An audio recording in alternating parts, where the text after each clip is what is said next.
अब जो ये आईवीएफ की कहानी है ये भी समझ लो। असल में हो क्या रहा है कि आईवीएफ में जब कोई व्यक्ति ट्रीटमेंट कराने पहुंच रहा है तो आईवीएफ में होता क्या है। देखो आज के समय में क्या होता है कि बच्चा पैदा करने के लिए आवश्यक क्या है, माता से अंडे और पिता से शुक्राणु। ये दोनों नेचुरली अगर मिलते हैं तो नेचुरल मिलने से माता गर्भ धारण करती है। लेकिन गर्भ धारण करने में जो बड़ी चुनौतियां हैं वो क्या हैं? कई बार माता की गर्भ का स्वस्थ ना होना, फैलोपियन ट्यूब्स का ब्लॉक होना और भी कई ऐसी चिकित्सकीय दिक्कतें होती हैं कि माता और हाँ पुरुषों में स्पर्म काउंट का कम होना, जिसके चलते सक्सेसफुली नेचुरल तरीके से गर्भ धारण नहीं हो पाता। और जब नेचुरल तरीके से गर्भ धारण नहीं हो पाता तो जरूरत पड़ती है इस पूरी प्रक्रिया को टेस्ट ट्यूब में कराने की। टेस्ट ट्यूब का मतलब क्या है? माता से जो डोनर है या फिर माता जो बच्चे की होने वाली है उससे अंडों को बाहर निकाला जाता है। ऐसे ही पिता से स्पर्म लिए जाते हैं और उन्हें लेबोरेटरी के अंदर जाइगोट बनाया जाता है, एम्ब्रियो बनाया जाता है। तो स्पर्म और एग का मिलकर एम्ब्रियो बनाना लैब में कंप्लीट किया जाता है। इस प्रक्रिया को इन विट्रो फर्टिलाइजेशन कहते हैं। और ये जो इन विट्रो फर्टिलाइजेशन से बना हुआ एम्ब्रियो है इसे माता के गर्भ में ट्रांसफर कर दिया जाता है। माताओं के शरीर में सामान्यतया एक एग बनता है, लेकिन आईवीएफ के लिए, सक्सेसफुल आईवीएफ के लिए एक से अधिक अंडों की जरूरत होती है। क्यों? क्योंकि सक्सेस रेट स्लो हो जाएगी। इसके लिए माताओं को या फिर वो महिला जो एग डोनर है उन्हें बहुत सारे हार्मोनल इंजेक्शंस दिए जाते हैं। ये हार्मोनल इंजेक्शंस बहुत महंगे आते हैं। साथ ही साथ चूंकि ये अननेचुरल है, क्योंकि प्राकृतिक रूप से तो एक ही एग मिल रहा है, ऐसे में ज्यादा एग प्राप्त करने के लिए माता के गर्भ में, माता के पेट पर बहुत सारे इंजेक्शंस लगाए जाते हैं। उससे एक से ज्यादा एग निकाले जाते हैं। उस एग निकालने की प्रक्रिया के बावजूद भी एग प्लस स्पर्म के मिलने पर सही से एम्ब्रियो बन जाए, इसके चांसेस बहुत कम होते हैं। परसेंटेज में बात करूं तो बड़ी बड़ी आईवीएफ क्लिनिक अपनी इस प्रक्रिया को 70% तक ही क्लेम करती हैं कि हमारी सक्सेस रेट 70% है। यानी हमने एक प्रोसीजर किया तो 70% बच्चे बन जाएंगे। अच्छा, ऐसा अक्सर देखा नहीं गया है, क्योंकि असली खेल इस पूरे प्रक्रिया में लगने वाले पैसे का है। पहले इंजेक्शन का खर्चा, इस फर्स्ट राउंड प्रोसीजर के गुजरने पर बनने वाला चार्ज, लाख से 1.5 लाख रुपए फर्स्ट साइकिल में आपके चले गए। अब आता है सेकंड साइकिल।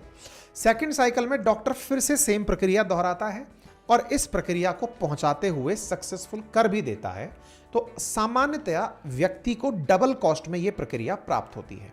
इसमें बहुत सारे ऐसे कारक होते हैं कि कई बार यह बना हुआ एम्ब्रियो उन माता के गर्भ में जब ट्रांसफर किया जाता है तो सही से वो चिपक नहीं पाता।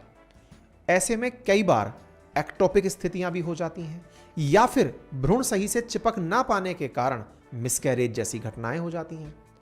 फिर क्या करें? फिर तीसरा विकल्प डॉक्टर्स के द्वारा दिया जाता है और वो है सैरोगेसी का।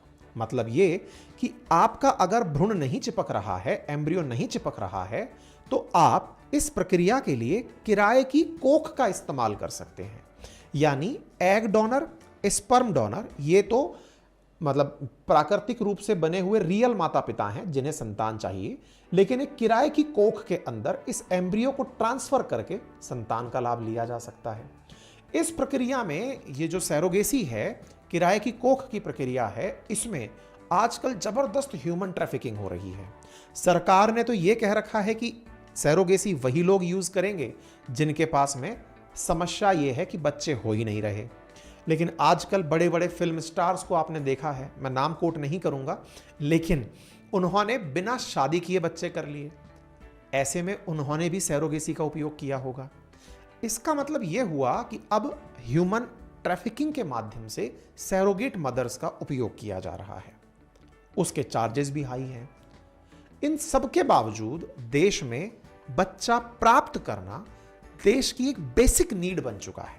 जहां मैंने आपको शुरुआत में टोटल फर्टिलिटी रेट के बारे में बताया कि हमारे देश में जितनी आबादी आज है, अगर उसी को बरकरार रखना है तो हमारे यहां पर 100 लोगों को मिलकर 210 बच्चे पैदा करने होंगे। अर्थात 2.1 टोटल फर्टिलिटी रेट अगर निकल कर आती है, तभी जाकर हमारे देश में आज की जो आबादी है वो मेंटेन रहेगी। बढ़ती हुई इस इनफर्टिलिटी के चलते 2.1 से ये नंबर लगातार नीचे गिरता जा रहा है। इस नीचे गिरते नंबर के कारण 2.1 का नंबर 1.9 तक आ गया है। यानी जितने लोग हैं उतने लोग आगे नहीं होंगे, यानी देश की जनसंख्या नीचे गिरेगी। मतलब जो अब हमारे जैसे लोग हैं जो भविष्य में बुजुर्ग बनेंगे, इनको संभालने के लिए लोग नहीं होंगे, यानी बुजुर्गों की संख्या बढ़ने वाली है और कार्यशील युवाओं की संख्या घटने वाली है। देश में इनफर्टिलिटी एक बड़ी समस्या है और इसके अगर प्रमुख कारणों पर गौर किया जाए तो आप जानेंगे कि सबसे बड़ा कारण इसका लाइफ स्टाइल है। लाइफ स्टाइल कैसे? आज इस भाग दौड़ की जिंदगी में आप और हम में से बहुत सारे लोग ना तो अपने खाने का शेड्यूल रखते हैं, ना सोने का शेड्यूल रखते हैं, ना फिजिकल एक्टिविटी का शेड्यूल रखते हैं। जॉब की अनसर्टेनिटी के चलते शादी की उम्र 30 साल तक पहुंचा दी गई है। 30 साल से अधिक एज में जब कोई बच्चे की प्लानिंग करता है तो इनफर्टिलिटी के चांसेस हाई हो जाते हैं। क्यों? क्योंकि 35 साल से ऊपर की महिलाओं में तो यह माना ही जाता है कि वो 6 महीने तक अगर अनप्रोटेक्टेड तरीके से गर्भ धारण करने का प्रयास भी करें तो भी उसके चांसेस बहुत कम हैं।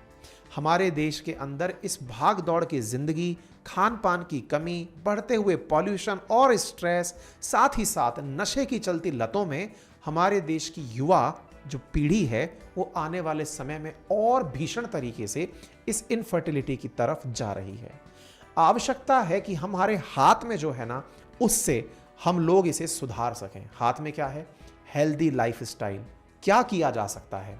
अपने आप को स्वस्थ जीवन देने की कसम खा लें। आप सुबह नियमित रूप से ब्रह्म मुहूर्त में जगने का प्रयास करें ताकि आपके जीवन में जो बेहतरीन हार्मोन्स का सीक्रेशन है वो प्रॉपर तरीके से हो। दूसरा, आप अपने खाने में इस तरह के भोजनों का प्रयास करें जो जंक फूड श्रेणी में ना आते हों। नशे की लत से बचें। स्ट्रेस अपनी सीमा से अधिक ना लें।